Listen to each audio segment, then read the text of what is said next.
દીવમાં fit India ગ્રુપના સભ્યો લોંગ રાઇડ સાયકલિંગ કરીને આવતા તેમનું ભવ્ય સ્વાગત અને સન્માન. શ્રી કૌશલભાઈ પારેખના નેતૃત્વમાં ફિટ ઇન્ડિયા ગ્રુપના સભ્યોએ દીવથી ઓખા સાયકલિંગ કર્યું, જેનો મુખ્ય હેતુ નો ડ્રગ્સ અને ફિટનેસ પ્રત્યે જાગૃત કરવાનો હતો. આજરોજ આ સભ્યો સાયકલિંગ કરીને પરત આવતા તેમનું ભવ્ય સ્વાગત અને સન્માન કરવામાં આવ્યું.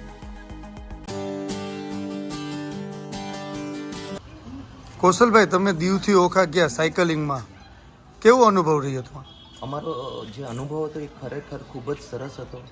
અમારા ટીમ મેમ્બર્સનો પણ ખૂબ ખૂબ ધન્યવાદ, કેમ કે એ લોકોએ જે કામગીરી કરી ત્યાં સાયકલ ચલાવવામાં એ ખરેખર જોરદાર હતી. વચ્ચે અમે ઘણા બધા પવન સામો હતો, તો એની સામે એ લોકોએ બાદ ઝીલીને પણ સાયકલિંગની આખી જે અમારું એક્સપિડિશન હતું 450 કિલોમીટર જેટલું, એ આખું જ કમ્પ્લીટ કર્યું. તો એ લોકો માટે હું ખૂબ ખૂબ અભિનંદન પાઠવું છું કે આવી રીતે ભવિષ્યમાં પણ સરસ રીતે સાયકલિંગ કરતા રહે. આ સિવાય જે અમારો બીજો જે સૌથી સારો અનુભવ એ રહ્યો કે જ્યારે અમે લોકો દીવથી નીકળ્યા તો પહેલો અમારો સ્ટે હતો માંગરોળ. તો ત્યાં ખારવા સમાજ માંગરોળ દ્વારા અમારું એટલું જોરદાર સ્વાગત કરવામાં આવ્યું જે અમે ક્યારેય વિચારી પણ નહોતા શક્યા. અને એ લોકો તરફથી અમારા માટે જે રહેવાની અને જમવાનીની જે પણ સુવિધા હતી એ બદલ હું તેમના જે પટેલ શ્રી સાથે ત્યાં જે પણ અગ્રણી નેતાઓ હતા, છગનભાઈ, વેલજીભાઈ, ગોપાલભાઈ, એ બધાનો જ હું ખૂબ ખૂબ અભિનંદન પાઠવું છું કે તેઓએ અમને સપોર્ટ કર્યો. એ પછી અમારો બીજો જે આગળ જવાનું હતું એ પોરબંદર હતું. તો પોરબંદરની અંદર પણ ત્યાંના સીએ સમીરભાઈ તેજુરા અને સાથે ત્યાં ડૉક્ટર દર્શિત પટેલ છે કે જે પોતે પણ સાયકલિસ્ટ છે, તો એમની ટીમ દ્વારા પણ અમારું સ્વાગત કરવામાં આવ્યું હતું અને અમને ભવિષ્યમાં પણ સરસ રીતે સપોર્ટ કરશે આ બધી એક્ટિવિટીમાં, એમને પણ બાંહેધરી આપવામાં આવી. અને ત્યારબાદ અમારો જે ત્રીજા સ્ટે હતો એ ઓખામાં હતો.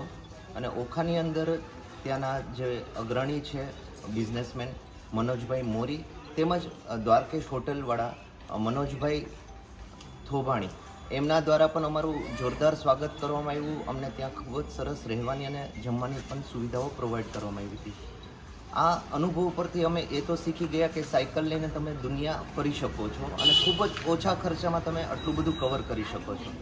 તો મારો આપ સૌને આગ્રહ છે કે તમે ફિટ ઇન્ડિયા ગ્રુપને જોઈન્ટ કરો અને તમે પણ સ્વસ્થ થઈ જાઓ. જો તમે સ્વસ્થ નહીં હોય તો આગળનું જીવન ખૂબ જ તમારા માટે કઠિન છે. તો અમારા દરેક ટીમ મેમ્બર્સ વતી હું યસ ન્યૂઝ ચેનલનો પણ આભારી છું કે તેઓ હંમેશા અમને સપોર્ટ કરે છે આ બધી એક્ટિવિટીમાં અને અમારું કવરેજ લોકો સુધી પહોંચાડે છે. Thank you. તમારી સાથે એક મોટી ઉંમરના મહિલા હતા, એનો અનુભવ જણાવશો? અમારી સાથે આ આખી ટીમની અંદર બે મોટી ઉંમરના લોકો હતા. એમાં ફર્સ્ટ છે ચલનાબેન રાઠોડ કે જેઓ રાષ્ટ્રપતિ એવોર્ડ વિજેતા છે અને તેઓએ પણ આખી સાયકલિંગનું જે અમારું એક્સપિડિશન હતું એ પૂરેપૂરું કમ્પ્લીટ કર્યું. અને એ સાથે અમારી સાથે શ્રી ઓખાભાઈ વઘાસિયા હતા કે જેણે આખી અમારી જે જર્ની હતી એમાં જ્યાં જ્યાં પણ મદદરૂપ થઈ એ રીતે અમને પૂરેપૂરો સપોર્ટ કર્યો હતો.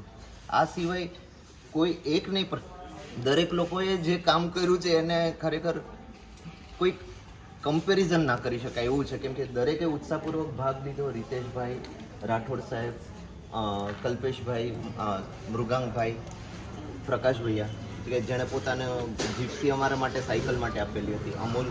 અને એ સિવાય પણ અમારી સાથે બીજા મેમ્બર્સ હતા. એક કલ્પેશભાઈ ઝાલા હતા જે ભાવનગર યુનિવર્સિટીમાં છે અને એક કલ્પેશભાઈ સિદ્ધપુરા હતા જેઓ ઉનાથી હતા અને તે બંને પ્રોફેશનલ સાયકલિસ્ટ હતા.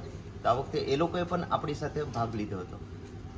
આ અનુભવ પરથી એ પણ અમારી છાપ પડી ગઈ કે દીવની અંદર પણ એક આવું એક્ટિવ સાયકલિસ્ટ ગ્રુપ છે કે જેના લીધે ગુજરાતના અલગ અલગ રાજ્યોમાં જે સાયકલિંગ ગ્રુપ છે એની સાથે હવે અમે મર્જ થઈ જશું તો આગળ જતાં આવી એક્ટિવિટી વધારી શકશું. Thank you.